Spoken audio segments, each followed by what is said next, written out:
মিশকাত শরীফ 38 নম্বর পৃষ্ঠার মধ্যে সেই হাদিস রয়েছে।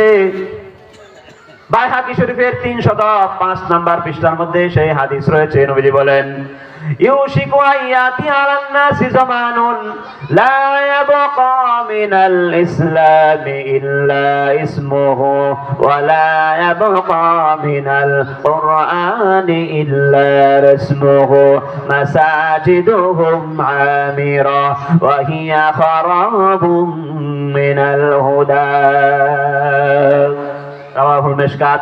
মিশকাত শরীফের হাদিসের মধ্যে নবীজি বলেন, ও আমার উম্মত, ভালো করে শুনে নাও, এমন এক জমানায় আসবে সেই জমানার মধ্যে ইসলাম থাকবে না, ইসলামের শুধু নামটা থাকবে।